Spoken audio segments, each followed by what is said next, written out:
ថាហើយថាទៀតនឹងហើយលទ្ធផលចុងក្រោយទាំងអស់បងប្អូនគឺដោយសារតែចូលឆ្នាំរួចហើយចូលឆ្នាំរួចហើយគឺយើងដើររកត្រីតាមស្រែតែម្ដងពិតជាកំសត់មែនទែនបងប្អូនអើយឥឡូវក្នុងបន្លាយនេះមិនដឹងថាបាចបានឬអត់ទេនេះឥឡូវប្លុកនេះគឺប្លុកដែលខ្ញុំបាចត្រីតែម្ដងបាទឥឡូវចាំមើលបាចហើយបានត្រីប៉ុណ្ណាបងប្អូនចាំទស្សនាមើលប្លុកនេះគឺប្លុកបង្ហាញពីការចប់ចូលឆ្នាំរួចគឺយើងបាចត្រីតាមបន្លាយឥឡូវចាប់ដើមរាវបដាណាចាប់រាវបដាហើយថែមយើងតិចតាមប្រហែលនេះទេបាទថែមយើងហ្នឹងគឺតិចតួចមែនតើឥឡូវបាចមើលបានត្រីធំអត់តែមើលចាស់ស្ដាយមិនបានត្រីធំទេបងប្អូនអើយបានតែក៏ភ្លៀងទេមើលទៅនោះ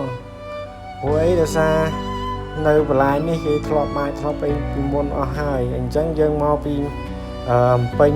ចូលឆ្នាំរួចយើងដើរបាញ់ត្រីរងអញ្ចឹងហ្មងបងប្អូននេះកន្លែងនេះគឺពូក៏លើកមកបានក៏ភ្លេងមួយដែរបានក៏ភ្លេង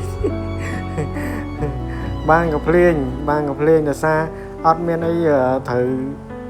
ច្រើនទេណាបងប្អូនបង្ហាញពីការចាប់បាន